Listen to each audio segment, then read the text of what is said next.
So we've been in this series called What's for Christmas, and where we've been really leaning in together and saying, Lord, would you show us what is this gift in a childlike way? Would you remind us in a deep, meaningful way of what is meant to be experienced at Christmas? I remember years ago, it was the summer between my freshman and my sophomore year of high school. I had just become a Christian, and I remember I was asked to lead a Bible study for other adult high school or other high school guys at our church. And I remember I was terrified at it because a lot of them were seniors or juniors. They were older than I was. A lot of them were popular and athletic and some of those type of guys, right? And so they're all like, 6'6" and all that stuff. And then there's Andre, right? And I was in sports too, but nowhere near to their caliber. And I just remember being asked to lead this and feeling deeply overwhelmed and scared for it.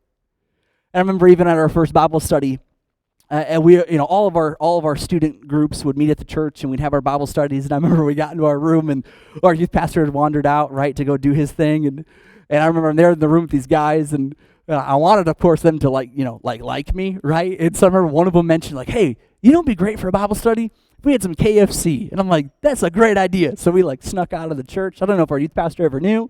We snuck out of the church, not giving ideas to our teenagers. We kind of snuck out of the church, ran and got some KFC and brought it back for our Bible study. And I remember just that time of just being in the Word and talking to each other. And I remember at the very end, I just said, hey, listen, what can we pray for each other about? Like, what's happening in life? And I remember, to my complete surprise, these guys began to share some very deep, personal things that they're experiencing. Abuse in home, overwhelming pressure. I mean, some real beneath the surface stuff, And I remember beginning to realize a very important lesson that has ever since begun to shape how I love and care for people. Because I began to learn it then.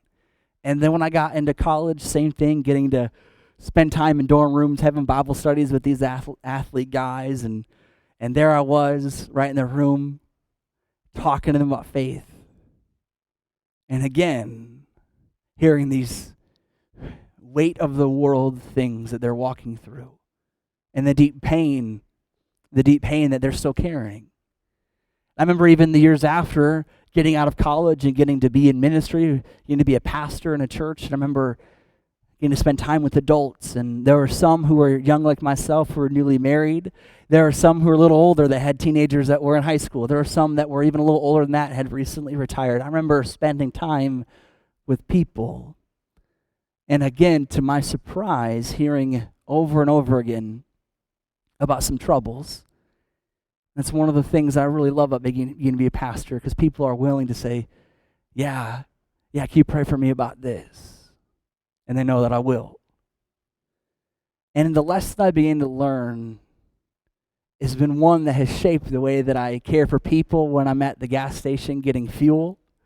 It's impacted the way that if I'm sitting at a restaurant and the waitress is not doing such a great job.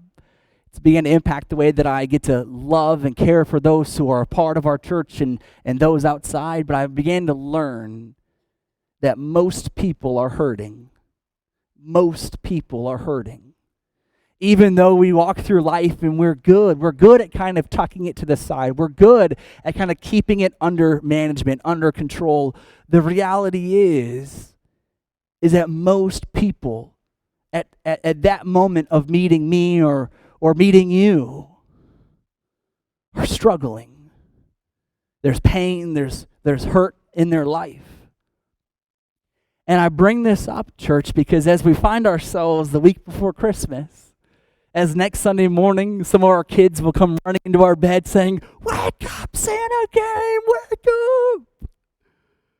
As we get to go visit with family, as we get to perhaps sit with our loved one and just hold their hand as we look at the Christmas tree, or however we will spend next Sunday morning, as we find ourselves at this period, we find ourselves right at the edge of this season and at its highest point.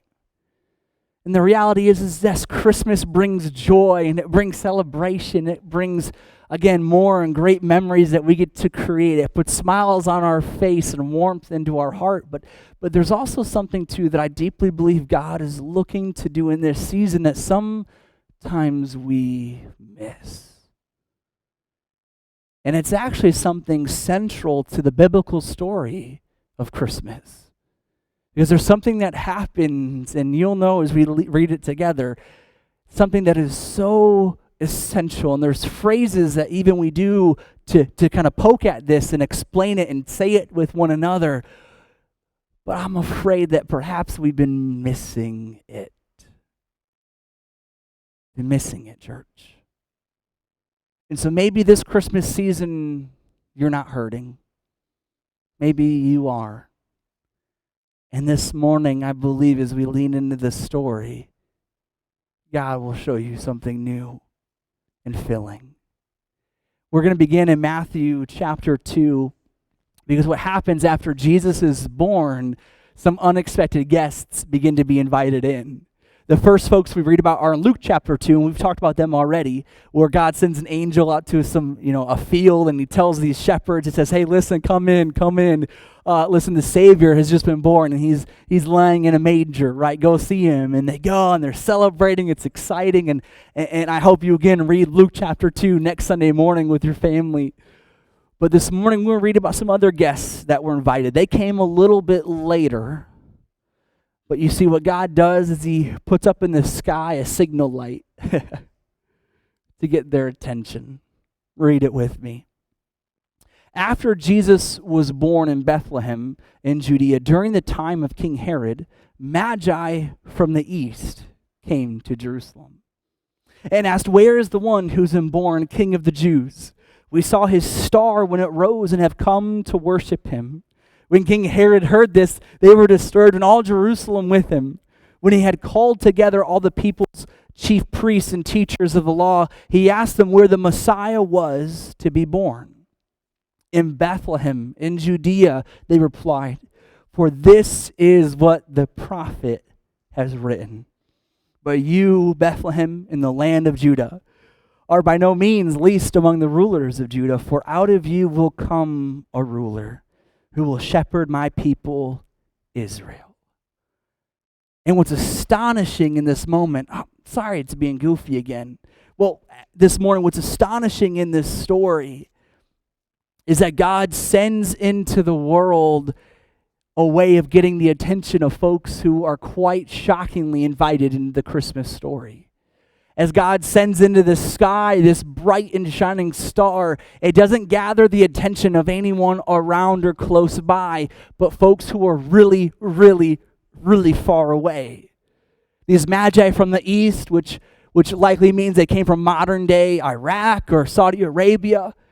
But we know that Jesus is around 2 years old at this point, so it took him about 18 to 24 months to get here from seeing the star.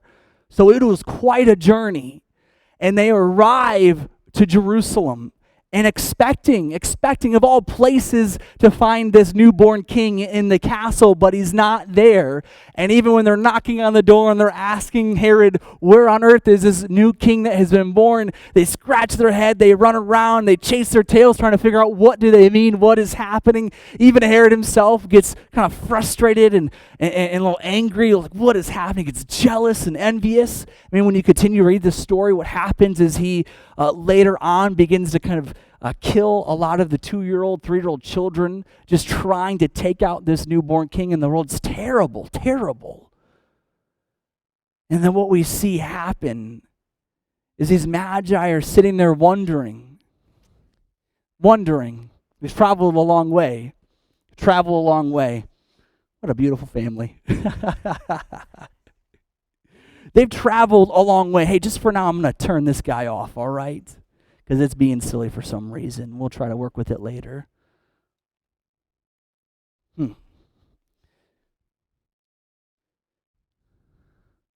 I love getting to see Aaron smile in that picture. It's from a few years ago, but anyway.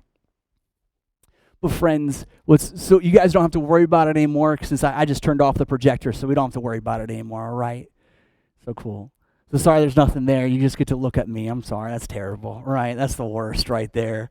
Ugh. But here they are, wondering and waiting. Where on earth is this baby? And what's fascinating is that what happens next is that Herod's council of advisors, the people he's running to for answers, they come to him with one, and they come to him quoting a prophet of the Old Testament, someone who actually about 700 years earlier promises about where Jesus will be born. And he's one of a few people in the Old Testament who God speaks through this promise that Jesus would be born in Bethlehem, a small town right outside the city, like Moncks Corner right outside Charleston. And what is fascinating, church, is that they read, of a few choices, they choose to read the one that is very different than all the rest. Because there are multiple moments that talk about Jesus being born in Bethlehem. But this one in Micah's book in the Old Testament reveals something about the world and about humanity that sadly Herod's people miss. And sadly they stopped reading right before it is written. In Micah chapter 5, verse 2 and 3, it says this. It says, "But you, Bethlehem, though you are small among the clans of Judah, out of you will come for me one who will be ruler over Israel." That is what Herod's people read to him. But they miss this. It says, "whose origins are from old, from ancient times." And it says, "therefore Israel will be abandoned." They will be abandoned until the time when she who is in labor bears a son. What is fascinating, church, is that this word begins to describe what is happening. In NIV and many other translations, it's described as being abandoned. What's interesting is that this word means to give and is used in a lot of positive ways throughout the Old Testament to explain the radical generosity of God.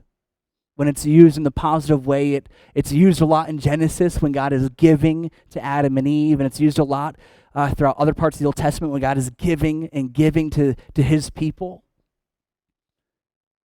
But only once is it used in such a way where it's actually in the negative.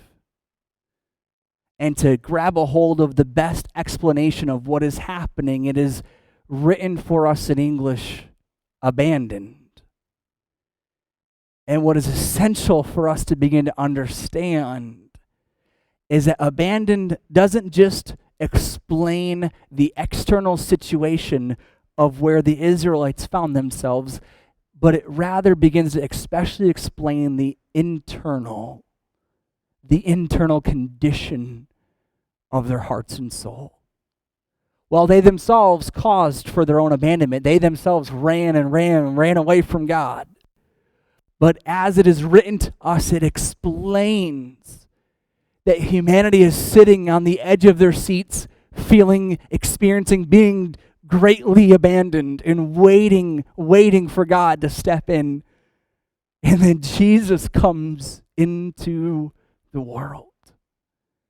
And what's vital for us to begin to kind of bite our teeth into and grab on for this, friends, is that it reveals to us the state of people's heart at the time of Jesus' birth. Because abandonment is one of the most common and frequently experienced human painful tragedies that we go through in life. It's not just the obvious way, but psychologists and folks in our day, they explain to us and we help understand this reality that there's all these stem experiences that we have in our life of deep sorrow and deep pain and darkness. And that is the state of the people at the time of Jesus' arrival. And we know this. We know what it's like. Because it's the same reason why when our friend stops texting us back, we think something's wrong and they're angry. It's the same reason why Same reason why when we're waiting for that phone call, we're waiting for the phone call, but it never comes. We think, oh, nothing worked out, nothing good ever happens to me. Because we're people who are used to having things cut away from us. We're used to having the friend walk away and never talk to us again. We're used to having the deep trust that we have in our marriage relationships being broken. It hurts. We're used to the pain that comes when someone cuts us out of their life, or when the family looks to us and says, you no longer belong to this family. We know that pain. We know it when we feel deeply alone. We know it when we feel isolated. We know when we feel scared and we're trembling, wondering what to do next. We know it. We describe it as being afraid. We describe it as being lost, being stranded, being left out, not being invited, having people we love pass away from this world and feel like we didn't get to say what we wanted to share. It wasn't enough time. We feel that pain and we know it. And the reality is that is the darkness of what humanity is carrying in this moment.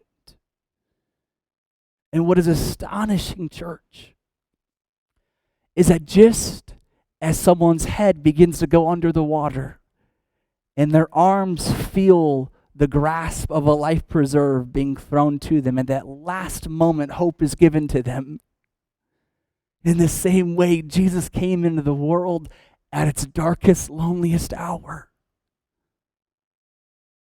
And what's astonishing is that, friends, that Jesus came and the people who had always been on the outside, people who were never brought in, people who God absolutely wanted to see come and be a part of his people in the Old Testament, but humanity got all self-righteous and got super judgmental, and humanity took control of what was meant to be surrendered to God.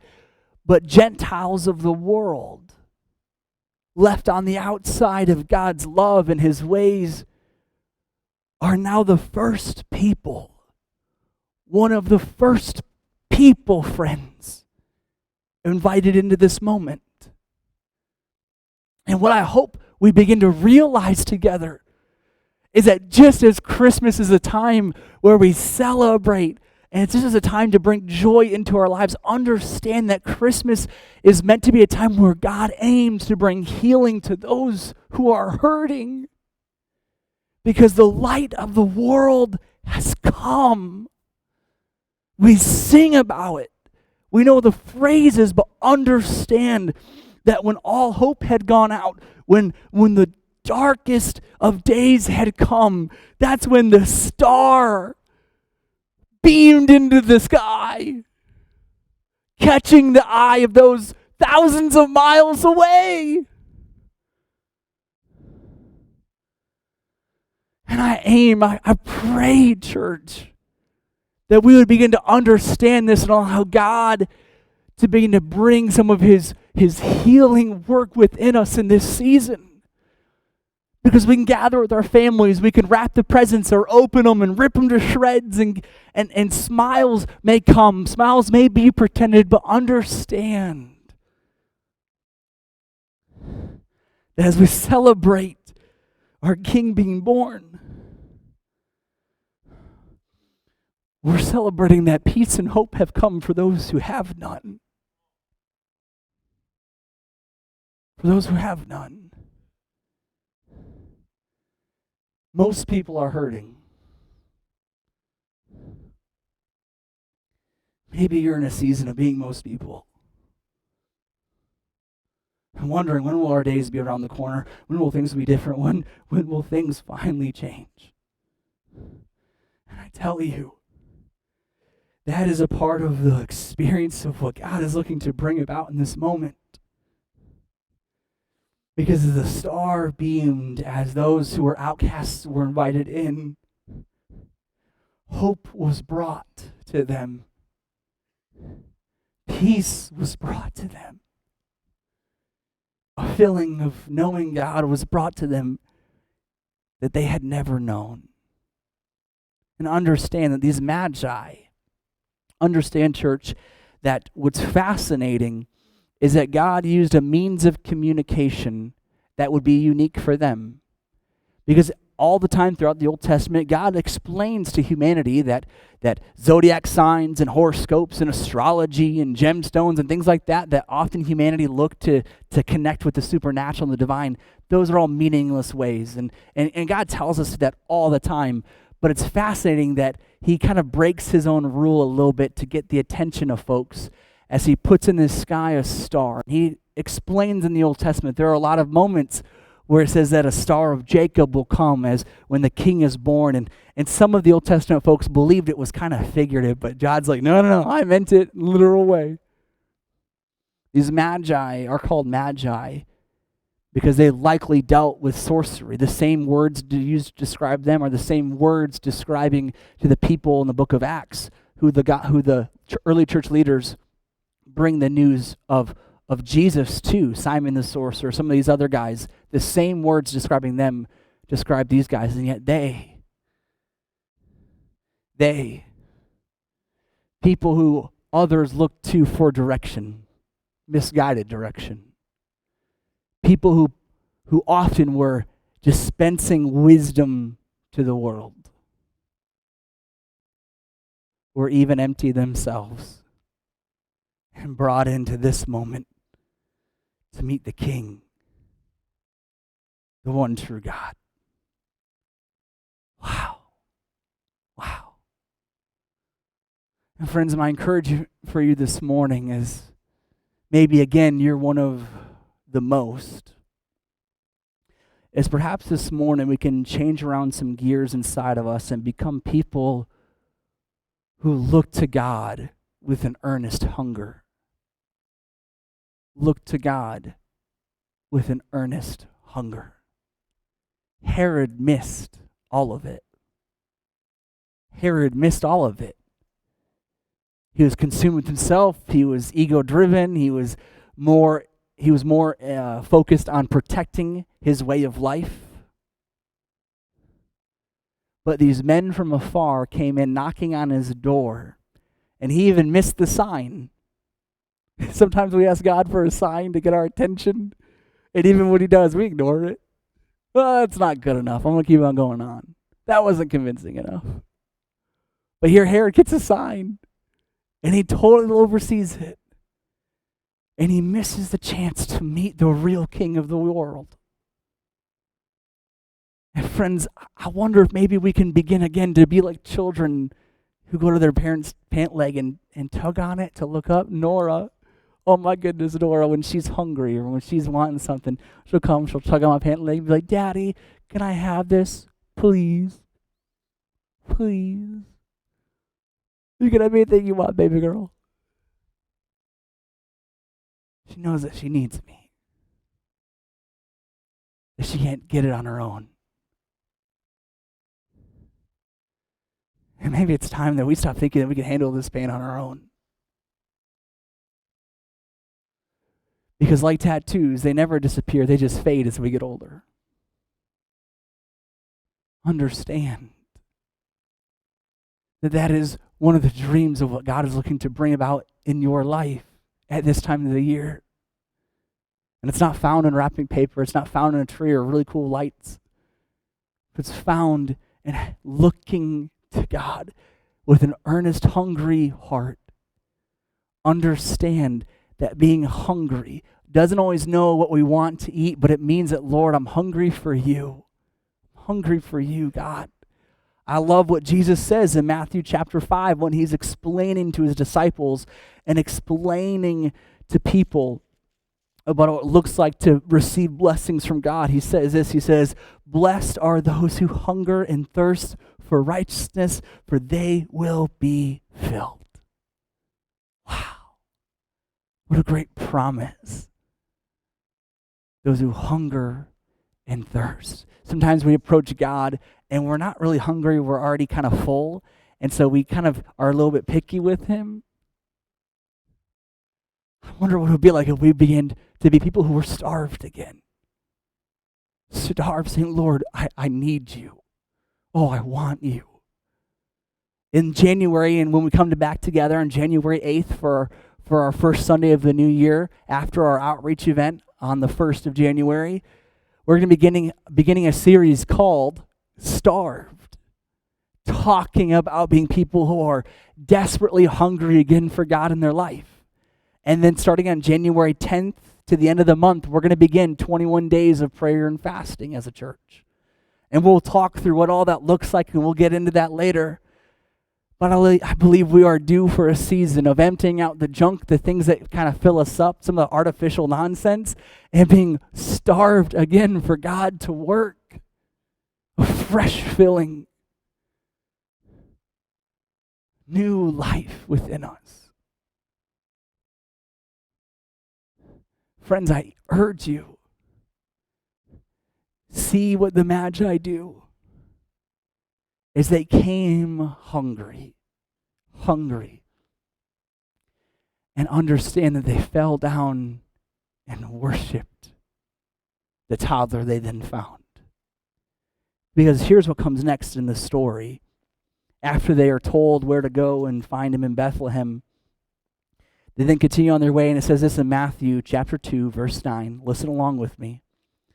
After they had heard the king, they went on their way, and the star they had seen when it rose went ahead of them until it stopped over the place where the child was. Imagine seeing that. Imagine their excitement. As they're like, see, we weren't crazy. When they saw the star, they were overjoyed. And on coming to the house, they saw the child with his mother Mary, and they bowed down and worshiped him. And then they opened their treasures and presented them to him with gifts of gold, frankincense, and myrrh. What's fascinating is when they first came to Herod, they said, hey, listen, we're here to see this new king that had been born, and we're here to worship him. And what that word in their situation, in that context, meant was they were just here to pay their respects. You know what blows me away? Is they meet this child that was born, a toddler. And they find themselves falling on their faces before him, adoring him. Because the second time around when it talks about their worship, it doesn't mean just paying their respects. It's very emphatic, it's very descriptive as they fall on their face. And they say, wow. And you know what's crazy? Is that they traveled such a long way, and in some situations, people would be flattered by, wow, you traveled so far for me. Wow, you came such a long way. But they in themselves, they thought, wow, that's not enough flattery for this one. It's not enough flattery. And so they also fell on their faces, and they're bowing down, and it says they're worshiping. They're probably not singing these worship songs as we might picture worship today. They're probably just stuck in speechless and in awe. They're probably saying, wow, look at him. Wow.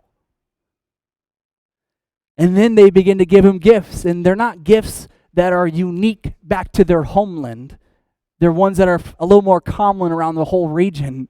And so part of me just begins to wonder, this is kind of a guess on my part, but I wonder if it was one of those last minute gifts where like, yeah, we got something in the trunk for you. Here you go.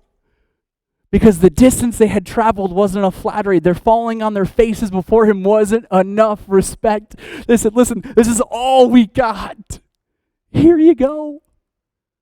The Magi gave him all their worship. All of their worship. Understand, they came as diplomats to meet him, and they left as believers. Because I have to imagine that Mary and Joseph would have explained who this child was.